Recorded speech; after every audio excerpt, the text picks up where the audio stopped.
उम्मीद करते हैं आप सब लोग अच्छे होंगे और आप लोग अपनी तैयारी भी बहुत अच्छे से कर रहे होंगे। बीपीएससी टीआरई 4.0 की जो भी छात्र तैयारी कर रहे हैं उन लोगों के लिए आज से बहुत ही इंपॉर्टेंट क्लास शुरू होने वाली है। और क्लास को स्टार्ट करने से पहले कुछ बातें आपको बताना चाहेंगे, जैसे कि अभी तक आपके टीआरई 3 तक जो भी एग्जाम हुए हैं उनमें सबसे जो कारगर बुक अभी तक आपकी जो साबित हुई है वो आपकी यही बुक है, जिसका हम आपको आज से सॉल्यूशन प्रोवाइड कराएंगे। क्योंकि इस बुक से जितने भी क्वेश्चन आपके अभी तक एग्जाम हुए हैं सारे क्वेश्चन लगभग इसी बुक से देखने को मिले हैं। तो आज से आपको रुक्मणी प्रकाशन की बुक को खरीदना भी नहीं है, क्योंकि सारे सॉल्यूशन हम आपको इस चैनल के माध्यम से रेगुलर आपको हम प्रोवाइड कराएंगे। तो आज की जो आपका क्लास होने वाली है वो बहुत ही बेहतरीन क्लास होगी। बस आप लोगों से एक ही रिक्वेस्ट है कि जो हमारा छोटा सा प्रयास है आप लोग इस प्रयास को थोड़ा सा आगे, यानी इस वीडियो को ज़्यादा से ज़्यादा लोगों में शेयर करना, ताकि हमको ये लगे कि जो हम मेहनत कर रहे हैं वो हमारी सफल हो रही है और इसी तरीके से हम आपको रेगुलर वीडियो प्रोवाइड करा सकें। तो चलिए देखते हैं, बिना किसी देरी के आज की क्लास को स्टार्ट करते हैं। जो सबसे पहला क्वेश्चन है और ये आपको हम बताना चाहते हैं, ये आपके पीआरटी लेवल एग्जाम के लिए क्लास होने वाली है, जो भी लोग 1 to 5 की तैयारी कर रहे हैं। तो सबसे पहला क्वेश्चन जो आपकी आज की क्लास का होने वाला है, कहता है कि भारत में निम्नलिखित में से कौन सा राज्य के नीति निर्देशक सिद्धांतों का गांधीवादी सिद्धांत है। तो याद रखना, गांधीवादी जो आपका इसमें से सिद्धांत हो जाएगा, तो आप लोगों को एक चीज़ याद रखना है, चीज़ों को रिलेट करना है। गांधी जी आपके ज़्यादातर गाँवों की तरफ फोकस करते थे, तो याद रखना गाँव मतलब ग्राम पंचायत का गठन करना। ठीक है, तो 31 का आपका सही जवाब सी बिल्कुल सही हो जाएगा। आगे देखते हैं, कहता है कि भारतीय संविधान को निम्नलिखित में से कौन सा अनुच्छेद जबरन श्रम को प्रतिबिंबित करता है और शोषण को रोकता है।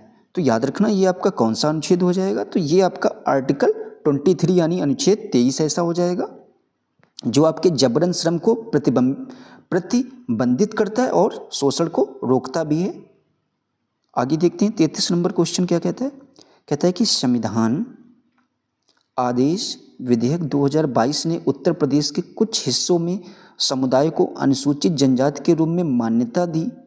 तो याद रखना ये आपकी कौन सी जाति या जनजाति थी, तो ये आपकी गौंड जनजाति थी। कौन सी? गौंड जनजाति को जो है आपके प्रदेश के कुछ हिस्सों में जो है समुदाय को क्या दी गई थी, अनुसूचित जनजाति के रूप में इसको मान्यता दी गई थी। किस जनजाति को? गौंड जनजाति को।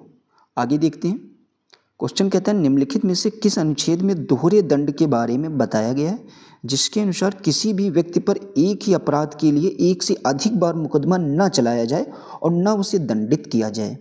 तो याद रखना ऐसा आपके अनुच्छेद किस में कहा गया है, तो ये आपके अनुच्छेद जो है 20(2) में कहा गया है। आर्टिकल 22 में ऐसा कहा गया है कि जो है किसी भी व्यक्ति पर एक ही अपराध के लिए एक से अधिक बार उस पर मुकदमा ना चलाया जाए और ना उसको एक से अधिक बार उस दोष के लिए दंड दिया जाए। ठीक है, तो ये इंपॉर्टेंट आर्टिकल है, इसको जरूर आप लोग याद रखना। क्वेश्चन नंबर 35 देखते हैं, कहते हैं निम्नलिखित में से कौन सा स्वास्थ्य का अधिकार अधिनियम 2022 लागू करने वाला पहला भारतीय राज्य बन गया है। तो याद रखना ये आपका कौन सा पहला भारतीय राज्य बन गया है, ये आपका राजस्थान बन गया है। ठीक है, ये आपका करंट का क्वेश्चन पूछा गया था। आगे देखते हैं क्या कहता है कि हिमनद प्रवाह द्वारा उत्कीर्ण की गई पहाड़ियों की एक अंडाकार की श्रृंखला का नाम बताइए। तो अंडाकार जो आपकी श्रृंखला का नाम हो जाएगा वो आपका क्या हो जाएगा, याद रखना ड्रमलिंस। ड्रमलिंस जो है ये आपकी एक अंडाकार श्रृंखला है। ठीक है, आगे देखते हैं, कहता है कि 2000, देखिए आपके जनगणना से भी क्वेश्चन पूछा गया है। तो कहता है 2011 की जनगणना के अनुसार भारत की साक्षरता दर आपकी कितनी थी।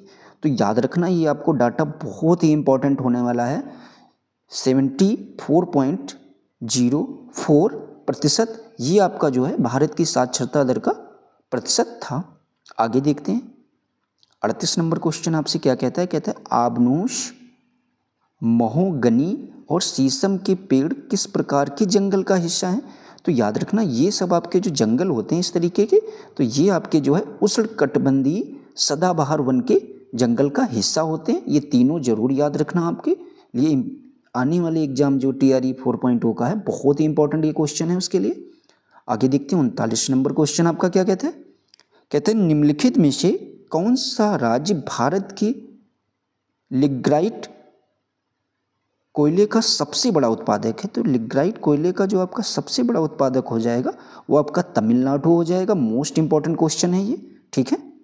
आगे देखते हैं क्वेश्चन नंबर 40 आपसे क्या पूछा गया। कहता है निम्नलिखित में से कौन सा भारतीय राज्य कुल्हा के नाम से जानी जाने वाली पारंपरिक नहर सिंचाई पद्धति के लिए प्रख्यात है। तो कुल्हा, इसको जरूर आप लोग याद रखना। इसके जो पारंपरिक नहर जो है ये सिंचाई पद्धति के लिए प्रख्यात है, ये आपके किस स्टेट में है, तो याद रखना ये आपके हिमाचल प्रदेश में है, ठीक है। तो इसको कैसे याद रखोगे, हिमाचल प्रदेश में आपकी एक स्थान है कुल्लू, तो कुल्लू से आप लोगों को याद रखना है कुल्हा। आगे देखते हैं। कहता है निम्नलिखित में से कौन सा क्रांतिकारी पत्र वंदे मातरम के संपादक थे। मोस्ट इंपॉर्टेंट क्वेश्चन है क्योंकि ये आपके प्रीवियस ईयर के एग्जाम में पूछा गया है, तो याद रखना इसमें जो आपके थे इसके संपादक कौन थे, तो याद रखना मैडम भीखा जी कामा, ये आपके वंदे मातरम गीत के संपादक थे, ठीक है। ये भी क्वेश्चन आप लोगों के लिए महत्वपूर्ण है।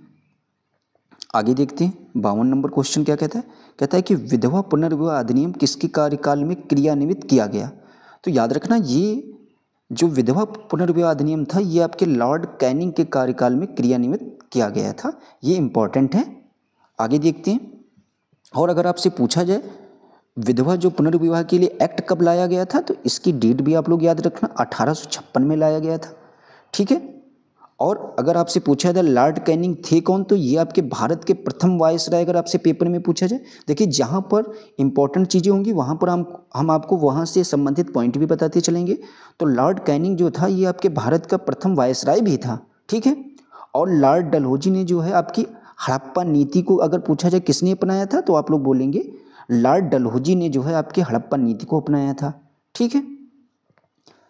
अब यहाँ से इतने इंपॉर्टेंट पॉइंट थे तो याद रखना है। आगे देखते हैं। कहता है कि त्रिपुरी संकट की समाप्ति के बाद कांग्रेस का अध्यक्ष किसे बनाया गया था।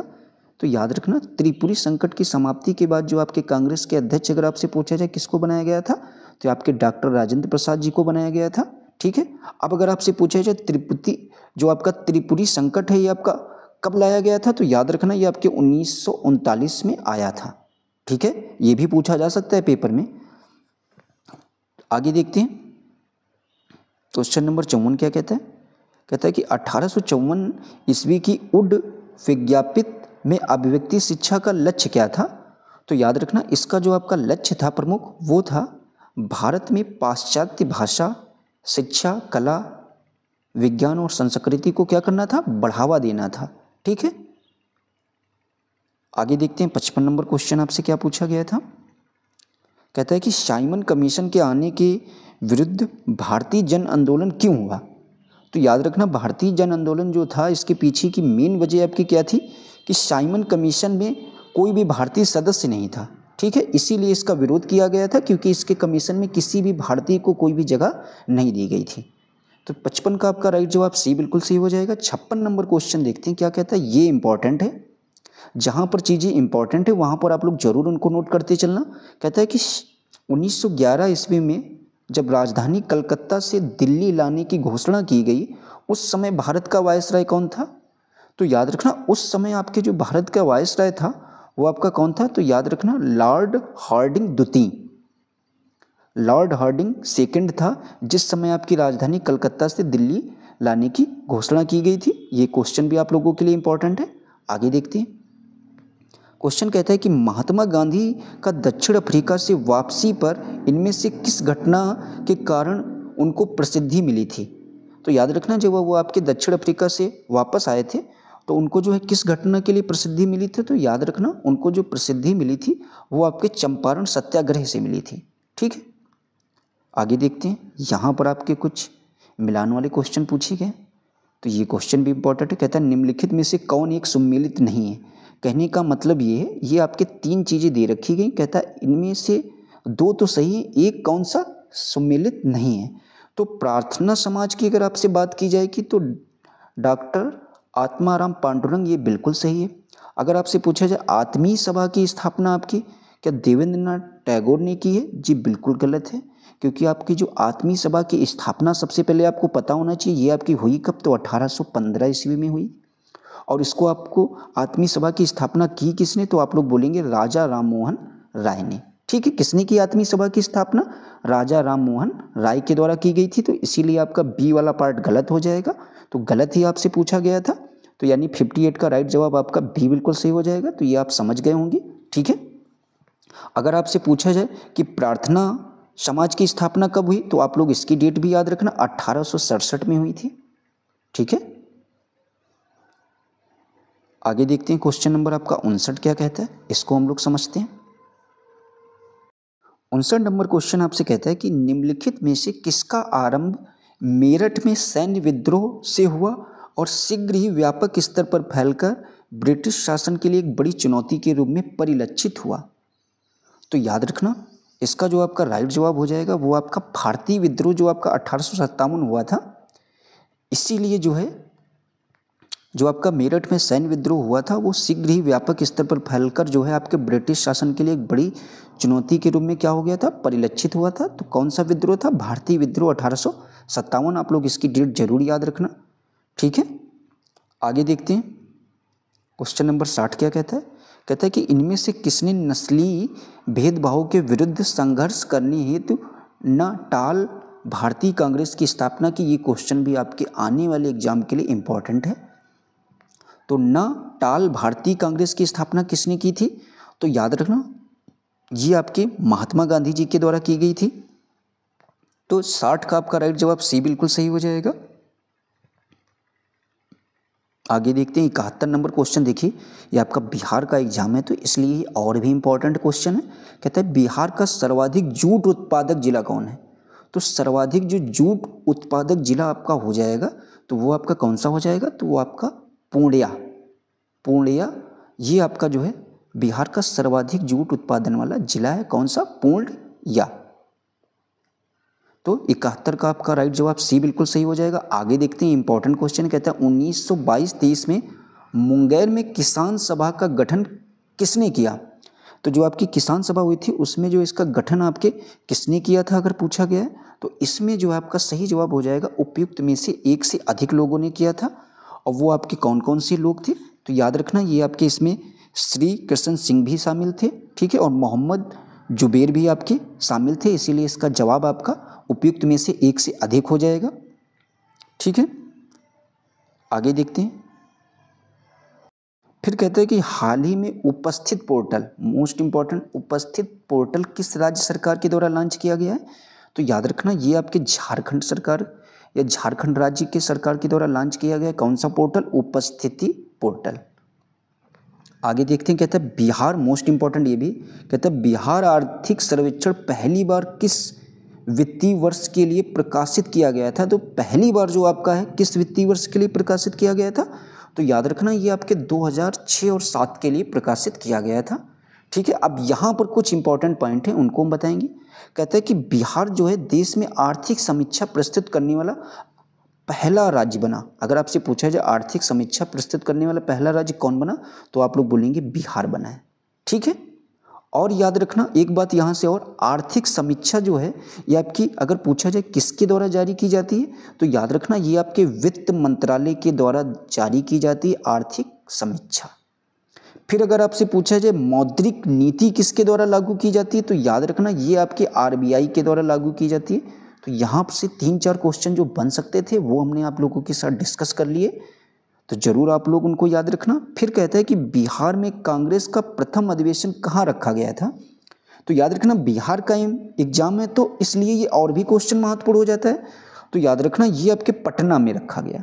ठीक है, आगे देखते हैं 76 नंबर क्वेश्चन क्या कहता है।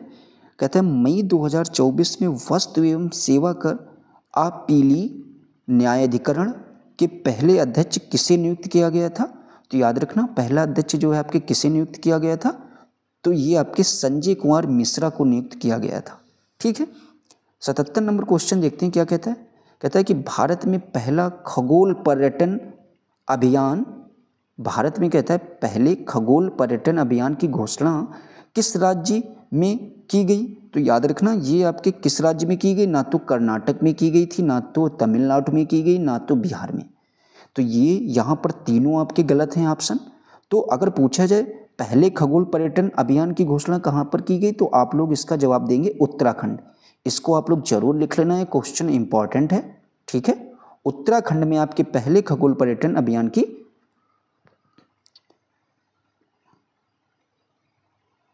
पहला जो है आपका खगोल पर्यटन अभियान चलाया गया है, लागू किया गया, ठीक है। आगे देखते हैं, क्वेश्चन कहता है विश्व प्रेस स्वतंत्रता दिवस कब मनाया जाता है? ये भी इंपॉर्टेंट है। तो याद रखना विश्व प्रेस स्वतंत्रता दिवस जो है ये आपका 3 मई को मनाया जाता है, ठीक है। तो ये बात आप लोग जरूर याद रखना। आगे देखते हैं, और अगर आपसे पूछा जाए कि पेरिस ओलंपिक में भारत के संदर्भ का सही विकल्प क्या है, तो याद रखना पेरिस ओलंपिक में जो आपके भारत का सही विकल्प इनमें से हो जाएगा, तो जो आपका पदक तालिका में भारत के कुल 6 पदक के साथ 71वें स्थान पर रहा। ये आपका पेरिस ओलंपिक के विषय में भारत के बारे में बिल्कुल सही है। तो 79 का आपका करेक्ट जवाब भी बिल्कुल सही हो जाएगा, ठीक है। आगे देखते हैं, क्वेश्चन नंबर 80 क्या कहता है? कहता है कि भारत की पहली ई स्पोर्ट अकादमी कहाँ खोली गई? तो याद रखना ई स्पोर्ट अकादमी ये आपकी सबसे पहले कहाँ खोली गई भारत में? तो ये आपके मध्य प्रदेश में खोली गई, ठीक है। आगे देखते हैं, क्वेश्चन नंबर 81 आपका क्या कहता है? कहता है निम्नलिखित में से कौन सा एक कीट बच्छी पौधा नहीं है? तो कीट बच्छी पौधा आपका इनमें से कौन नहीं है? तो प्रोथेलस जो है ये आपका कीट बच्छी पौधा नहीं है, बाकी ये आपके दोनों हैं, ठीक है। 82 नंबर क्वेश्चन क्या कहता है? इसको भी हम लोग बहुत ही ध्यान से समझते हैं क्योंकि ये इंपॉर्टेंट है। कहते हैं निम्नलिखित में से कौन सा एक रेगिस्तानी पेड़ है? तो रेगिस्तानी आपका पेड़ इनमें से कौन सा हो जाएगा? तो याद रखना रेगिस्तानी जो आपका पेड़ हो जाएगा वो आपका ताड़ का पेड़ जो होता है ये आपका रेगिस्तानी पेड़ है। और बाकी अगर आपसे पूछा जाए, और अगर पूछा जाए रेगिस्तानी क्षेत्र में एक और पेड़ आपका होता है नागफनी और कटीली वनस्पति भी, ये भी आपके रेगिस्तानी क्षेत्र के वृक्ष हैं, ठीक है। तो इनके भी आप लोग नाम जरूर याद रखना। आगे देखते हैं, क्वेश्चन नंबर 83 आपका क्या कहता है? कहता है कि भूमिगत जल को प्रदूषित करने वाला अजैविक प्रदूषक कौन सा है?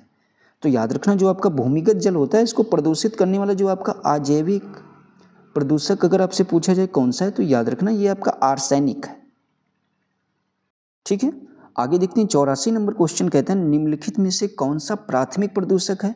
तो याद रखना इसमें से अगर आपसे पूछा जाए प्राथमिक प्रदूषक आपका कौन सा है, तो इसका जवाब आपका सबसे पहले जो जवाब है वो आपका डी हो जाएगा। आप कौन कौन से हैं तो उनको हम लोग समझते हैं। आपका SO2 भी होता है, CO भी होता है, NO2 भी होता है, इसीलिए इसका जवाब उपयुक्त में से एक से अधिक हो जाएगा, ठीक है। आगे देखते हैं, कहता है जैविक ऊर्जा का अंतिम स्रोत कौन है? तो आपकी जैविक ऊर्जा का जो आपका अंतिम स्रोत ना तो पवन ऊर्जा होता है, ना तो ग्लूकोज होता है, ना तो ATP होता है, ठीक है। इसीलिए क्वेश्चन और भी महत्वपूर्ण है। तो याद रखना जो आपकी जैविक ऊर्जा का अंतिम स्रोत होता है वो आपका कौन सा हो जाएगा? उपयुक्त में से कोई नहीं। अब है कौन ये भी आप लोग याद रखिए। तो जैविक ऊर्जा का जो आपका अंतिम स्रोत होता है वो आपका सौर ऊर्जा होता है, इसीलिए क्वेश्चन महत्वपूर्ण है। इसको आप लोग जरूर लिख लेना कि जैविक ऊर्जा का अंतिम स्रोत आपका सौर ऊर्जा होता है। आगे देखते हैं, कहता है कि वायुयानों में किसका प्रयोग वायु शोधक के रूप में किया जाता है? तो याद रखना किसका प्रयोग आपके वायु शोधक के रूप में किया जाता है? पोटेशियम सुपर ऑक्साइड का, ठीक है। आगे देखते हैं, 87 नंबर क्वेश्चन आपका क्या कहता है? कहता है अपघटक किस पोषण स्तर के जीव हैं? तो याद रखना ये आपके पोषण स्तर 4 के जीव होते हैं, तो इसीलिए इसका जवाब आपका C बिल्कुल सही हो जाएगा, ठीक है। अपघटक आपके पोषण स्तर 4 के जीव हैं। और याद रखना अपघटक में आपके कवक तथा जीवाणु आते हैं। अगर आपसे पूछा जाए अपघटक में आपके कौन आता है, तो कवक और जीवाणु, ये आपकी 2 चीज़ें आती हैं, ठीक है। और अगर आपसे पूछा जाए यहाँ पर कुछ चीज़ें हम और आपको बताएंगे। कहता है कि जैव ऊर्जा पिरामिड में निचले स्तर पर उत्पादक आते हैं। और अगर आपसे पूछा जाए पृथ्वी पर सभी जैविक ऊर्जाओं का स्रोत क्या होता है, तो ये आपका सूर्य होता है, ठीक है। आगे देखते हैं, डिटर्जेंट कि जलीय घोल किस प्रकृति के होते हैं, तो याद रखना जो आपके डिटर्जेंट होते हैं इसके जो जलीय घोल होते हैं ये आपके किस प्रकृति के होते हैं, तो ये आपके क्षारीय प्रकृति के होते हैं। ठीक है, ये भी इंपॉर्टेंट है। और अगर आपसे पूछा जाए डिटर्जेंट को और कहा क्या जाता है, तो याद रखना इसे जो है सोप क्या कहते हैं, सोपलेस सोप भी कहा जाता है। अगर आपसे पूछा जाए डिटर्जेंट का दूसरा नाम क्या है, तो आप लोग इसको बोलेंगे सोपलेस सोप कहा जाता है। ठीक है, और अगर यहाँ पर डिटर्जेंट से एक और चीज़ पूछी जाती है कि इसका पीएच मान कितना होता है, तो याद रखना इसका पीएच मान, ये चीज़ें आप लोग जरूर लिखिए, 10.4 से लेकर 10.7 तक इसका पीएच मान आपका होता है। ठीक है, और डिटर्जेंट का अगर आपसे सूत्र पूछा जाए तो इसको भी आप लोग जरूर याद रखिए, सूत्र को भी इसको हम बता देते हैं क्या होता है इसका सूत्र, आपका C18H29 और NaO3S, ये आपके डिटर्जेंट का सूत्र होता है। इसको आप लोग लिखना चाहते हैं तो लिख लीजिए C18H29 NaO3S। आगे देखते हैं, कहता है कोई द्रव कब ठोस पृष्ठ को गीला नहीं करता है जब स्पर्श कोण का मान क्या होता है, तो याद रखना जब आपके स्पर्श कोण का मान 90 अंश से बड़ा होता है तब कोई भी द्रव का पृष्ठ आपको कोई कहता है कोई द्रव कब, तो कोई द्रव 90 अंश से बड़ा ठोस पृष्ठ को गीला नहीं करता है जब आपके स्पर्श कोण का मान कितना होता है, 90 अंश से बड़ा होता है। तो 89 का आपका राइट जवाब बी बिल्कुल सही हो जाएगा। 90 नंबर क्वेश्चन देखते हैं क्या कहता है, कहता है कि खाद्य श्रृंखलाओं में मनुष्य की क्या भूमिका है, तो ये भी इंपॉर्टेंट है। यहाँ पर कुछ चीज़ें हो सकता है हम आपके साथ डिस्कस करें। कहता है कि खाद्य श्रृंखलाओं में मनुष्य की क्या भूमिका है, तो मनुष्य की भूमिका बस इतनी सी है, एक उपभोक्ता के रूप में इसकी भूमिका होती है। ठीक है, अगर आपसे पूछा जाए मनुष्य जो है पौधों और जानवरों दोनों को खाते हैं जो आपके मनुष्य होते हैं। ठीक है, आगे देखते हैं 91 नंबर क्वेश्चन आपका क्या कहता है, कहता है वह रासायनिक यौगिक कौन है जो 2 तत्वों से बना है, तो 2 तत्वों की बात करता है तो कौन सा हो जाएगा, द्विअंगी, 2 तत्वों द्विअंगी, इससे याद रखिए। तो 91 का आपका राइट जवाब ए बिल्कुल सही हो जाएगा। आगे देखते हैं 92 नंबर क्वेश्चन क्या कहता है, कहता है रासायनिक परिवर्तन के साथ क्या होता है, तो याद रखना जब आपका रासायनिक परिवर्तन होता है तो उसके साथ क्या क्या होता है उसको हम लोग डिस्कस करते हैं। तो सबसे पहले आपके नए प्रकार के पदार्थ का निर्माण तो होता ही है, ये बात बिल्कुल आपकी सही है। फिर कहता है निकाय की एंथैल्पी में परिवर्तन भी होता है, तो ये भी आपका सही है। ठीक है, तो 2 बातें अगर आपकी सही हो गई तो इसका जवाब आपका उपयुक्त में से एक से अधिक हो जाएगा।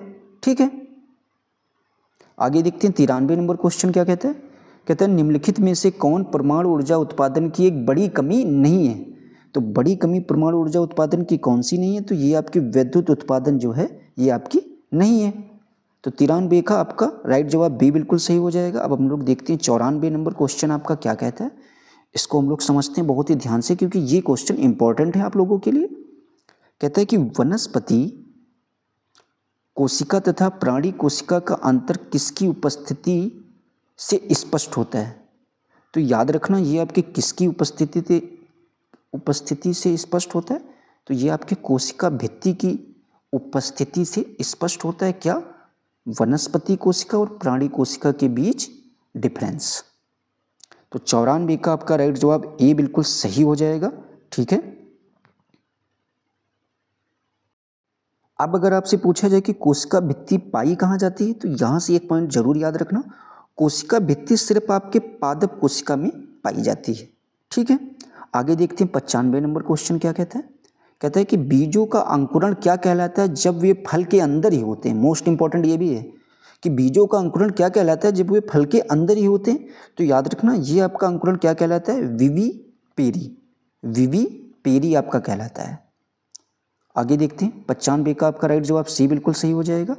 96 नंबर क्वेश्चन कहता है कि प्रकाश संश्लेषण का प्रथम चरण कौन सा है, तो प्रकाश संश्लेषण का जो आपका प्रथम चरण हो जाएगा वो हो जाएगा पर्णहरित के इलेक्ट्रॉन का प्रकाश के फोटॉन द्वारा उत्तेजन। किसका, प्रकाश संश्लेषण का जो आपका सबसे प्राथमिक चरण होता है क्या होता है कि पर्णहरित के इलेक्ट्रॉन का प्रकाश के फोटॉन द्वारा उत्तेजन।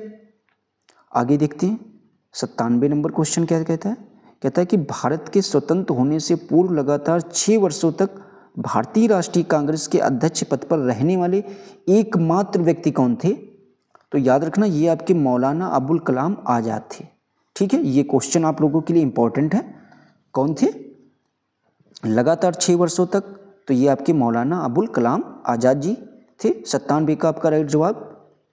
और यहाँ पर कुछ चीज़ें जरूर याद रखना कि अगर आपसे पूछा जाए कि भारतीय राष्ट्रीय कांग्रेस की स्थापना आपकी कब हुई, तो याद रखना इसकी डेट 1885 ईस्वी में। और किसने की? तो ये आपके एओ होम के द्वारा की गई थी। आगे देखते हैं 98 नंबर क्वेश्चन क्या कहता है। बक्सर के युद्ध के बारे में पूछा गया है।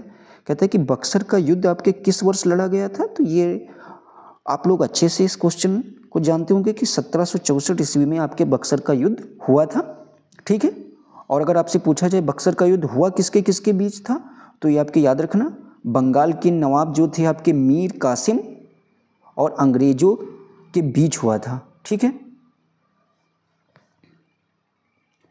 आगे देखते हैं क्वेश्चन नंबर 99 आपका क्या कहता है। कहता है कि उत्पादन के लिए आवश्यक औजार और मशीनें भवन आदि कहलाते हैं। तो ये आपके क्या कहलाते हैं? भौतिक पूंजी, स्थायी पूंजी या कार्यशील पूंजी क्या कहलाते हैं? तो याद रखना जो आपके उत्पादन के लिए हमको औजार ज़रूरत होते हैं, मशीनें, भवन, इनको जो हम लोग क्या बोलते हैं? तो याद रखना ये आपकी स्थायी पूंजी कहलाते हैं। ठीक है, ये क्वेश्चन भी महत्वपूर्ण है। आगे देखते हैं क्वेश्चन नंबर 100 आपका क्या कहता है, इसको भी समझते हैं। कहता है नीचे दी गई घटनाओं का सही कालानुक्रम क्या है, यानी सबसे पहले क्या हुआ, फिर उसके बाद क्या हुआ, फिर उसके बाद क्या हुआ, ये आपको इस तरीके से बताना है।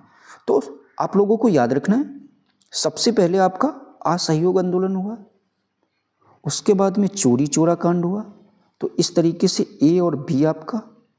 इसके बाद में आपका क्या हुआ? सविनय अवज्ञा आंदोलन हुआ, और उसके बाद में आपका क्या हुआ? भारत छोड़ो आंदोलन। तो यानी ए बी डी सी किस ऑप्शन में? तो ये आपके पहले ही ऑप्शन में है, तो यही आपका ऑप्शन सही हो जाएगा। ठीक है, क्वेश्चन नंबर हम लोग 101 देखते हैं। कहता है कि निम्नलिखित में से किस भूतपूर्व INA नेता पर ब्रिटिश भारत की सरकार के विरुद्ध युद्ध भड़काने का आरोप नहीं लगाया गया था? तो याद रखना इसका जो आपका जवाब सही हो जाएगा वो आपका हो जाएगा मोहन सिंह। आगे 102 नंबर क्वेश्चन आपसे क्या कहता है, इसको भी समझते हैं। कहता है निम्नलिखित में से किसे भारतीय संविधान द्वारा लागू किया जा सकता है? तो इनमें से किसे भारतीय संविधान के द्वारा लागू किया जा सकता है? तो याद रखना किसे आप लोग लागू कर सकते हैं? सिर्फ मौलिक अधिकार को हम लोग भारतीय संविधान के द्वारा लागू कर सकते हैं। तो आपका 102 का राइट जवाब बी बिल्कुल सही हो जाएगा। आगे 103 नंबर क्वेश्चन आपसे कहता है कि राज्य के नीति निर्देशक सिद्धांतों के किस अनुच्छेद के तहत मातृत्व, अवकाश और कामकाजी महिलाओं को नियोक्ता से सभी मातृत्व लाभ प्राप्त कराना या करना चाहिए? तो ये क्वेश्चन इंपॉर्टेंट है। तो ऐसा आपका आर्टिकल कौन कहता है? तो ये आपके अनुच्छेद 42 में कहा गया है कि जो आपकी माता होती हैं उनके अवकाश पर एक कामकाजी महिला को नियोक्ता से सभी जो उनके लाभ होते हैं माता के वो उनको प्राप्त करानी चाहिए। ऐसा कौन सा आर्टिकल कहता है? तो ये आपके आर्टिकल 42 ऐसा कहता है। 104 नंबर क्वेश्चन कहता है कि पंचायती राज व्यवस्था में शासन प्रणाली की संरचना क्या है? ये इंपॉर्टेंट है।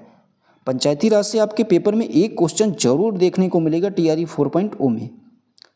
तो इसमें क्या करना है, इसका जो आपका राइट जवाब हो जाएगा वो ग्राम और खंड स्तर पर स्थानीय स्वशासन की द्विस्तरीय संरचना, ये आपकी पंचायती राज व्यवस्था की शासन प्रणाली की संरचना अगर आपसे पूछा जाए क्या है तो आप लोग बोलेंगे ग्राम और खंड स्तर पर स्थानीय स्वशासन की द्विस्तरीय संरचना।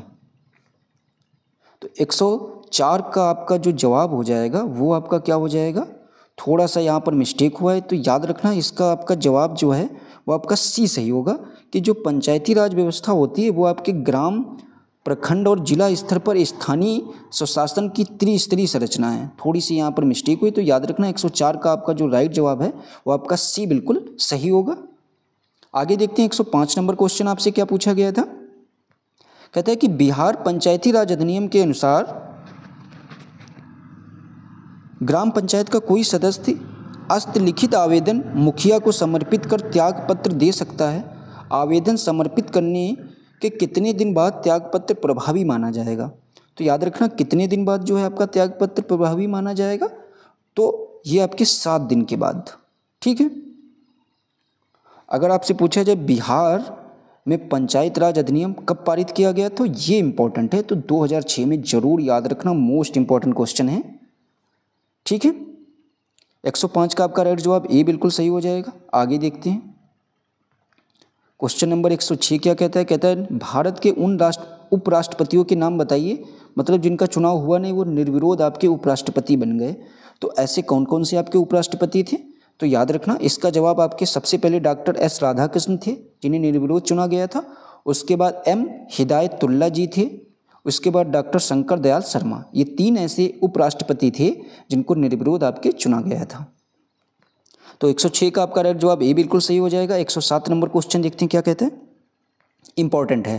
कहता है कि भारत के 4 बड़े मेट्रो शहरों दिल्ली, मुंबई, चेन्नई, कोलकाता को जोड़ता है कौन सा मार्ग जोड़ता है, तो याद रखना 107 का ये आपका स्वर्णिम चतुर्भुज भारत के 4 बड़े मेट्रो शहरों दिल्ली, मुंबई, चेन्नई, कोलकाता को जोड़ता है कौन, स्वर्णिम चतुर्भुज। तो 107 का आपका राइट जवाब बी बिल्कुल सही हो जाएगा। और स्वर्णिम चतुर्भुज के अंतर्गत जो राजमार्ग जोड़ा गया है वो कितना है, तो याद रखना 5846। ये आपका डाटा जो है ये आपको कोई भी नहीं बताएगा, चाहे आप जहाँ भी पढ़ते हो। तो 5846 लंबे किमी राजमार्ग को जोड़ा गया है किसके द्वारा, स्वर्णिम चतुर्भुज योजना के द्वारा। ठीक है। तो इससे संबंधित यही महत्वपूर्ण पॉइंट था। आगे देखते हैं हम लोग क्वेश्चन नंबर 108 क्या कहते हैं। कहते हैं निम्नलिखित में से कौन सा मेघालय के पठार का उपमंडल नहीं है, तो याद रखना इसमें से जो मेघालय के पठार का उपमंडल में नहीं है वो आपका धनसिरी नहीं है। फिर कहता है निम्नलिखित में से कौन सा भारतीय राज्य दक्कन के पठार से घिरा नहीं है, तो दक्कन के पठार से इनमें से कौन सा राज्य नहीं घिरा है, तो याद रखना ये आपके मध्य प्रदेश नहीं घिरा हुआ है। किसके पठार से, दक्कन के पठार से। आगे देखते हैं क्वेश्चन 110 कहता है कि सूर्य का चक्कर लगाने वाले चट्टानों के छोटे छोटे टुकड़ों को क्या कहा जाता है। मोस्ट इंपॉर्टेंट ये भी है। तो छोटे छोटे टुकड़ों को हम लोग क्या कहते हैं, तो याद रखना क्षुद्र ग्रह कहते हैं। जो आपके सूर्य के चक्कर लगाने वाले चट्टानों के कोई छोटे छोटे पार्ट होते हैं उनको अगर आपसे एग्जाम में पूछा जाए क्या कहते हैं, तो याद रखना क्षुद्र ग्रह कहते हैं। तो 110 का आपका राइट जवाब ए बिल्कुल सही हो जाएगा। अब यहाँ पर कुछ चीज़ें इंपॉर्टेंट है। सबसे पहला पॉइंट आपका यही हो सकता है कि जो आपका यहाँ पर एक ही चीज़ याद रखना कि जो आपका यहाँ पर हेली पुछल्ला तारा जो होता है ये आपके 76 वर्षों के अंतराल के बाद दिखाई पड़ता है। ठीक है। तो एक पॉइंट आप लोग यहाँ से ये याद रखना, और बाकी दूसरा पॉइंट आपको ये याद रखना है कि जो आपका क्षुद्र ग्रह होता है ये आपके मंगल और बृहस्पति ग्रह के मध्य क्षेत्र में सूर्य की परिक्रमा करने वाले छोटे से लेकर सैकड़ों किमी के आकार का एक पिंड है। ठीक है। आगे देखते हैं 111 नंबर क्वेश्चन क्या कहता है। कहता है सहारा रेगिस्तान कहाँ स्थित है, तो आप लोग ये बात अच्छे से जानते होंगे। सहारा रेगिस्तान आपके उत्तर अफ्रीका में स्थित है, ना कि दक्षिण अफ्रीका में। तो ये गलती बिल्कुल भी ना करना। तो आपका 111 का राइट जवाब सी बिल्कुल सही हो जाएगा। 112 नंबर क्वेश्चन कहता है कि निम्न में से किस वस्तु के अंतिम वस्तु के रूप में पहचाने जाने का सही कारण क्या है, तो पहचाने जाने का जो आपका सही कारण हो जाएगा वो आपका हो जाएगा निर्माता द्वारा इसे आगे और संसाधित नहीं किया जाता है।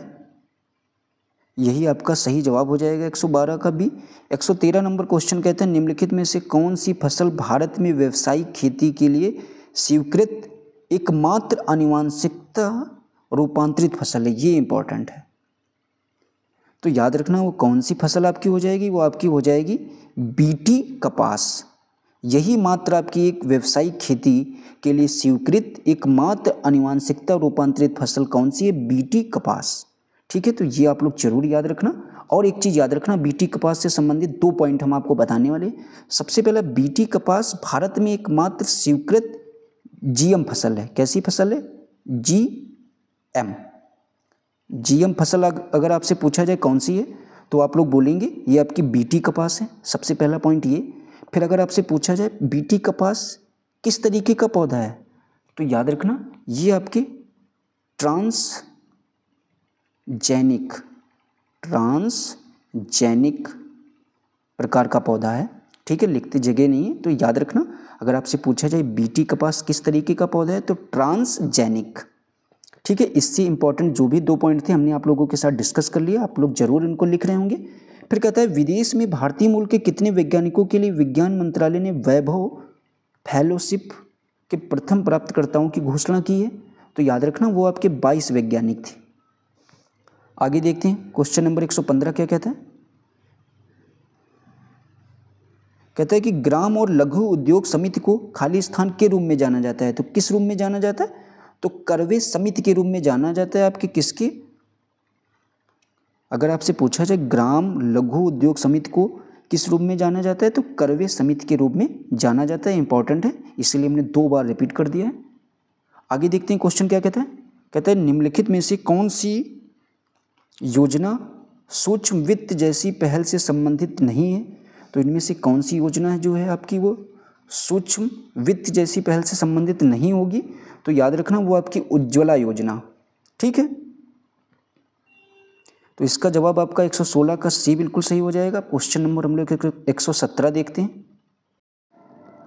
क्वेश्चन कहता है कि भारत की पहली बहुउद्देशीय हरित हाइड्रोजन पायलट परियोजना का उद्घाटन किस राज्य में किया गया था, तो याद रखना ये आपके हिमाचल प्रदेश राज्य में किया गया था। किसका सबसे पहले बहुउद्देशीय हरित हाइड्रोजन पायलट परियोजना का उद्घाटन अगर आपसे पूछा जाए किस राज्य में, तो हिमाचल प्रदेश में।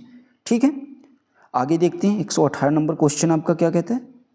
और एक चीज़ याद रखना यहाँ पर, अगर आपसे यहाँ पर पूछा जाए कि ग्रीन हाइड्रोजन नीति लागू करने वाला पहला राज्य कौन था, तो ये आपके महाराष्ट्र था। ग्रीन हाइड्रोजन नीति लागू करने वाला पहला राज्य आपके महाराष्ट्र था। तो ये दोनों चीज़ें आप लोगों को याद रखना है। आगे कहता है कि हाल ही में किसने असम राइफल्स के नए महानिदेशक के रूप में पदभार ग्रहण किया है, तो याद रखना ये आपके विकास लखेरा ने। फिर कहता है ये इंपॉर्टेंट है, कहता है हाल ही में जारी विश्व में अस्वास्थ्यकर हवा वाले शहरों की सूची में कौन सा जगह शीर्ष पर है शहरों की सूची में, तो याद रखना इसमें आपका राइट जवाब आपका कुछ यहाँ पर क्वेश्चन मिस्टेक है, तो याद रखना इसका जो सही जवाब हो जाएगा वो काठमांडू हो जाएगा। ठीक है, अगर आपसे पूछा जाए अस्वास्थ्यकर हवा वाले शहरों की सूची में सबसे पहले स्थान पर कौन है, तो आप लोग बोलेंगे काठमांडू शहर। ठीक है, आगे देखते हैं। अगर आपसे पूछा जाए इस रिपोर्ट में अगर पूछा जाए सर्वाधिक प्रदूषित शहरों की रैंकिंग में भारतीय शहर अगर आपसे पूछा गया होता कौन सा है, तो भारतीय शहर आपका उस टाइम दिल्ली इसका जवाब सही हो जाता। ठीक है, फिर कहते हैं कि 5 वर्षों में आयोजित होने वाला गगन शक्ति 2024 अभ्यास हाल ही में भारतीय वायुसेना द्वारा किस स्थान पर आयोजित किया गया था, तो याद रखना ये आपके पोखरण में आयोजित किया गया था। तो 120 का जवाब आपका बी बिल्कुल सही हो जाएगा। आगे 121 नंबर क्वेश्चन क्या कहता है इसको भी समझते हैं। कहता है किस देश की केंजा लाइली को दुनिया की पहली मिस एआई घोषित किया गया है, तो याद रखना ये आपकी मोरक्को की जो है केंजा लाइली को दुनिया की पहली मिस एआई घोषित किया गया है। इंपॉर्टेंट है। फिर कहता है कार्बन क्रेडिट संकल्पना निम्नलिखित में से किससे उद्धृत हुई, तो किससे उद्धृत हुई आपकी कार्बन क्रेडिट संकल्पना जो थी, तो याद रखना ये आपके क्योटो प्रोटोकॉल से क्योटो प्रोटोकॉल से आपकी कार्बन क्रेडिट की संकल्पना उद्धृत हुई। तो 122 का आपका राइट जवाब भी बिल्कुल सही हो जाएगा। ठीक है, आगे देखते हैं। अगर आपसे पूछा जाए यहाँ पर मॉन्ट्रियल प्रोटोकॉल किससे संबंधित है, तो ये आपके ओजोन परत से संबंधित होता है। इसको आप लोग याद रखना। अब क्योटो प्रोटोकॉल से कहने का मतलब 2 चीज़ें याद रखना, जो आपका इससे जो है आपके CO2 गैस का उत्सर्जन को नियंत्रित करने से भी ये संबंधित है। इसके अलावा यह जो है आपके 2005 में लागू किया गया था। ये आपको दोनों चीज़ें याद रखना है क्योटो प्रोटोकॉल से संबंधित। फिर कहता है कि सुपोषण किसके अधिक्या से होता है, जो आपका सुपोषण बीमारी होती है किसकी अधिक्या से होती है, तो याद रखना ये आपके नाइट्रोजन की अधिक्या से होती है। तो 123 का आपका राइट जवाब सी बिल्कुल सही हो जाएगा। मरकरी याद रखना, मरकरी क्या है, यहाँ से भी क्वेश्चन पूछा जा सकता है। तो मरकरी जो है ये आपका एकमात्र द्रव धातु है। अगर आपसे पूछा जाए एग्जाम में कि एकमात्र द्रव धातु कौन सी है, तो आप लोग बोलेंगे मरकरी। मरकरी का सूत्र आप लोग याद रखना Hg होता है। ठीक है, यहाँ से यही पॉइंट इंपॉर्टेंट है। आगे देखते हैं, कहता है एक खाद्य स्तर से दूसरे खाद्य स्तर में जाने पर ऊर्जा का कितने प्रतिशत ह्रास होता है। तो कितने प्रतिशत ह्रास होता है, तो याद रखना ये आपके 90% ऊर्जा का ह्रास होता है।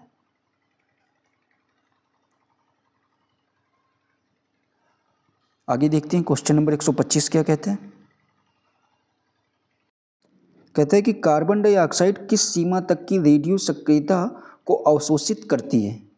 तो याद रखना जो आपकी कार्बन डाइऑक्साइड होती है ये आपकी किस सीमा तक रेडियो सक्रियता को अवशोषित करती है। तो याद रखना इसका जो आपका राइट जवाब हो जाएगा वो आपका हो जाएगा ए। 5.5 से 7 माइक्रोन्स तक रेडियो सक्रियता को अवशोषित करती है कौन, कार्बन डाइऑक्साइड। ठीक है, आगे देखते हैं। कहता है अति लेड, लेड का मतलब शीशा, अति लेड विषाक्तता क्या कहलाता है, यानी पॉइजनिंग। अति लेड पॉइजनिंग क्या कहलाता है, तो याद रखना प्लेम्बिज्म। अति लेड अगर आपसे पूछा जाए अति लेड पॉइजनिंग क्या कहलाता है, तो आप लोग बोलेंगे प्लेम्बिज्म। फिर आपसे कहता है जीवों में अत्यधिक विविधता का कारण क्या है। तो याद रखना जीवों में आपके अगर अत्यधिक विविधता अगर आपसे पूछा जाए इसके पीछे का कारण क्या है, तो ये आपके उत्परिवर्तन हो जाएगा। फिर कहता है कि एक समतल कांच के गुटके को विभिन्न रंगों के अक्षरों को ऊपर रखा जाता है, वह अक्षर जो न्यूनतम उठा हुआ प्रतीत होता है वह कौन सा होगा, तो वो आपका लाल होगा। ठीक है, तो 128 का आपका राइट जवाब ए बिल्कुल सही हो जाएगा। 129 नंबर क्वेश्चन देखते हैं क्या कहता है। कहता है कि लोहे के पतले टुकड़ों को तीव्र विद्युत धारा बहती हुई परिनालिका में रखने पर चुंबकीय दिशा में किस चुंबकीय दिशा में मतलब घूमते हैं। अगर आपसे पूछा जाए कहता है परिनालिका में रखने पर चुंबकीय दिशा में घूम जाते हैं, तो याद रखना इसका जो सही जवाब हो जाएगा वो सभी डोमेनों के सभी परमाणु वो चुंबकीय दिशा में आपके घूम जाते हैं। तो 129 का सही जवाब आपका सी बिल्कुल सही हो जाएगा। ये इंपॉर्टेंट क्वेश्चन है। कहते हैं धातु के तार का प्रतिरोध होता है, तो याद रखना जो आपके धातु का तार का प्रतिरोध होता है वो इसकी लंबाई के समानुपाती और अनुप्रस्थ काट के क्षेत्रफल के व्युत्क्रमानुपाती होता है। तो जरूर याद रखना आप लोग इसको। आगे देखते हैं। कहता है कि निम्नलिखित में से कौन सा पादप हार्मोन पत्ती जीर्णता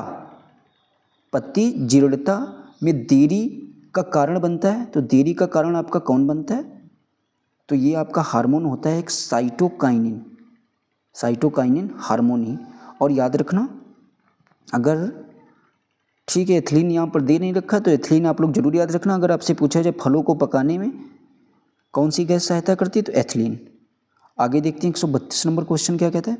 कहता है 4 एक जैसी केतलियों के आधार पर समान मोटाई के विभिन्न धातुओं से बने हैं जिनमें समान मात्रा का जल डाला जाता है। यदि इन केतलियों को एक जैसे तरीके से एक जैसी ताप पर रखते हैं तो जल सबसे पहले किस धातु की बनी हुई केतली में उबलेगा। तो याद रखना ये आपकी कापर की जो केतली बनी होगी उसमें सबसे पहले आपका उबलेगा। ठीक है, 133 नंबर क्वेश्चन देखते हैं क्या कहता है। कहता है कि वसाओं तथा क्षार की अपक्रिया से बनने वाला उत्पाद क्या होता है। तो इससे बनने वाला जो आपका उत्पाद होता है वो साबुन तथा ग्लिसरॉल। अगर आपसे पूछा जाए वसाओं तथा क्षार की अपक्रिया से बनने वाले उत्पाद कौन कौन से होते हैं, तो साबुन तथा ग्लिसरॉल। फिर कहता है कि शरीर का तापक्रम कौन नियंत्रित करता है। तो जो आपका शरीर होता है इसके तापक्रम को अगर बात करता है नियंत्रित कौन करता है, तो ये आपका हाइपोथैलेमस जो होता है ये आपके शरीर के तापमान को नियंत्रित करने का कार्य करता है। ये क्वेश्चन आप लोगों के लिए इम्पॉर्टेंट है। इस क्वेश्चन से संबंधित आपके पेपर में 1-2 क्वेश्चन बन सकते हैं, इसीलिए यहाँ पर थोड़ा सा रुकिए आप लोग। तो सबसे पहले जो आपके शरीर का तापक्रम आपके हाइपोथैलेमस नियंत्रित करता है। ठीक है, अब अगर आपसे पूछा जाए हाइपोथैलेमस को और क्या कहते हैं, तो इसको हम लोग सुपर मास्टर ग्रंथि भी कहते हैं। क्या कहते हैं, सुपर मास्टर ग्रंथि कहते हैं। और याद रखना ये आपके शरीर के तापक्रम के साथ साथ आपके क्या जो आपको भूख लगती है, प्यास लगती है, जो आपको किसी से नफरत होती है, इसको भी नियंत्रित करने का कार्य आपके हाइपोथैलेमस का होता है। ठीक है। और अगर पूछा जाए ये जो है मस्तिष्क का कौन सा भाग है आपके हाइपोथैलेमस, तो याद रखना ये आपके अग्र मस्तिष्क का भाग है। देखिए कितनी सारी इंपॉर्टेंट चीज़ें इससे हम बता रहे हैं, ये आपको कोई भी नहीं बताएगा। ये आपके जो है मस्तिष्क का कौन सा भाग है, अग्र मस्तिष्क का भाग होता है। और अगर आपसे पूछा जाए अग्र मस्तिष्क के भाग कितने होते हैं, तो आप लोग बोलेंगे 3 होते हैं भाग। कौन कौन से? थैलेमस, हाइपोथैलेमस एवं सेरिब्रम। ठीक है। अगर आपसे पूछा जाए सेरिब्रम जो है मस्तिष्क का कौन सा भाग होता है, तो ये आपके 2/3वां भाग होता है। क्या? सेरिब्रम अगर आपसे पूछा जाए मस्तिष्क का कौन सा भाग होता है, तो ये 2/3वां भाग होता है। तो ये आपकी हाइपोथैलेमस से जो भी इंपॉर्टेंट बातें थी वो हमने सारी आपको बता दी है। फिर कहता है कि वह गुण कौन सा है जो F1 पीढ़ी में प्रभाव रखता है और स्पष्ट रूप से देखा जाता है। तो याद रखना वो आपका कौन सा हो जाएगा, तो इसका जो आपका राइट जवाब हो जाएगा 135 का, वो आपका हो जाएगा वह गुण आपका कौन सा हो जाएगा, तो आपका प्रबल हो जाएगा। प्रबल ऐसा गुण होता है जो आपके F1 पीढ़ी में प्रभाव रखता है और स्पष्ट रूप से इसे देखा भी जाता है। तो 135 का आपका राइट जवाब ए बिल्कुल सही हो जाएगा। आगे देखते हैं। यही आज की इस क्लास का लास्ट क्वेश्चन था। तो आप देख सकते हैं सारे क्वेश्चन जो आपके इसमें दे रखे गए थे फर्स्ट प्रैक्टिस सेट में, वो हमने आपके साथ डिस्कस किए। तो बस आप लोगों से एक ही रिक्वेस्ट मेरी हाथ जोड़कर है कि आप लोग ज़रूर इस वीडियो को ज़्यादा से ज़्यादा लोगों में शेयर ज़रूर कर देना, और आप लोग अपने इस चैनल को ज़रूर सब्सक्राइब करके जाना। और जो छोटी मोटी कोई कमी रहती है ज़रूर आप लोग उसको कमेंट बॉक्स में बताना, ताकि हम उसमें सुधार कर सकें और आपको दिन पर दिन हम बेहतर कंटेंट प्रोवाइड कर सकें। तो आप लोगों का जब तक एग्ज़ाम ना हो, जब तक आप लोग जुड़े रहिए, आपको बेहतरीन कंटेंट BPSC TRE 4.0 के लिए मिलता रहेगा रेगुलर। और प्लीज़ आप लोग ज़रूर इस वीडियो को ज़्यादा से ज़्यादा लोगों में शेयर ज़रूर कर देना। और हमारे इस वीडियो को देखने के लिए आप लोगों का बहुत बहुत धन्यवाद।